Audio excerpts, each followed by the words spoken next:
हाँ तो देखिए दोस्तों, विश्वकर्मा पूजा के उपलब्ध में ये गाड़ी की सफाई हो रही है मोनोमाल्तो के द्वारा। और ये आज पूजा करेंगे, इसलिए जल्दी क्रम में ये अपने गाड़ी को धो रहा है। और बहुत ही मेहनत की कमाई से ये गाड़ी इन्होंने खरीदी थी आज से 4 साल पहले, इसी को आज तक चला रहे हैं। जय विश्वकर्मा बाबा के जय हो। मंगला मंगला शिव नारायणम नमस्ते। माता पिता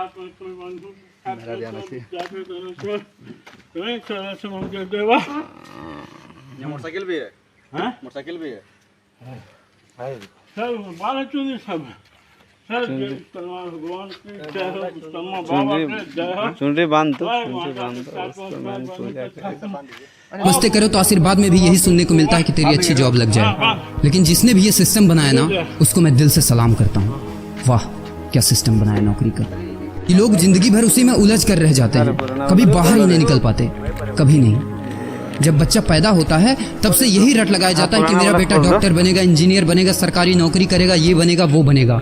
लेकिन किसी ने कभी कहा ही नहीं कि मेरा बेटा अमीर बनेगा। बचपन से लेकर आज तक घर में, समाज में 22 सालों तक इसी बात का इंतजार रहता है कि मेरे बेटे को कोई कंपनी अच्छी जॉब दे दे। लेकिन एक बार किसी ने नहीं बोला कि मेरा बेटा एक कंपनी खोलेगा और लाखों लोगों को जॉब देगा। उससे किसी ने कभी कहा ही नहीं, कभी नहीं। तो फिर कैसे कोई अमीर बनेगा यार, जिसको कभी वो माहौल ही नहीं मिला, जिसके दिल में सपनों का वो फूल ही नहीं खिला। समय के तूफान में उस सपने ने कहीं दम तोड़ दिया, जिंदगी के थपेड़े ने वो रास्ता ही मोड़ दिया। दुनिया के ताने के डर से उस सपनों को ही छोड़ दिया जो कभी सोचा करता था कि माँ मैं भी टाटा बिरला बनूंगा और मैं भी बहुत सारे पैसे कमाऊंगा। क्योंकि तुम्हें तो यही सिखाया गया है ना कि पैसा कमाना आसान नहीं होता। जब कुछ करने की कोशिश करते तो यही सुनने को मिलता है ना कि ये बाल धूप में ऐसे ही सफेद नहीं हुए। जितना तुम्हारा उम्र है उतना हमारा तजुर्बा है। अरे टकली कराकर आग में झोंक दो उस सफेद बालों को और कबाड़ी में बेच दो उस तजुर्बे को। इतना ही तजुर्बा होता ना तो आज वो यहाँ खड़े होकर फ्री की एडवाइस नहीं दे रहे होते, बल्कि किसी मैगजीन और न्यूज़पेपर के फ्रंट पेज पे होते। इतना ही तजुर्बा होता ना तो 20 रुपए किलो टमाटर के लिए पूरे मार्केट में नहीं घूमते कि कहीं 2 रुपए सस्ता मिल जाए। और बस में 12 साल के बच्चे को 5 साल बताकर भाड़ा नहीं कम करवा रहे होते। हाँ तजुर्बा। वैसे अच्छा मजाक करते हैं लोग। अबे किसकी बातें सुन रहा है? उन लोगों की जिन्होंने अपनी जिंदगी में कुछ उखाड़ा ही नहीं है, जो लोग लोमड़ी बनकर भाग गए स्ट्रगल के आगे, जो कभी शेर की तरह दहाड़ा ही नहीं है। ये लोग तुझे क्या सिखाएंगे कि पैसे कैसे कमाते हैं और अमीर कैसे बनते हैं। एक बार जा और झांक अपने घर में, अपनी सोसाइटी में, अपने शहर में।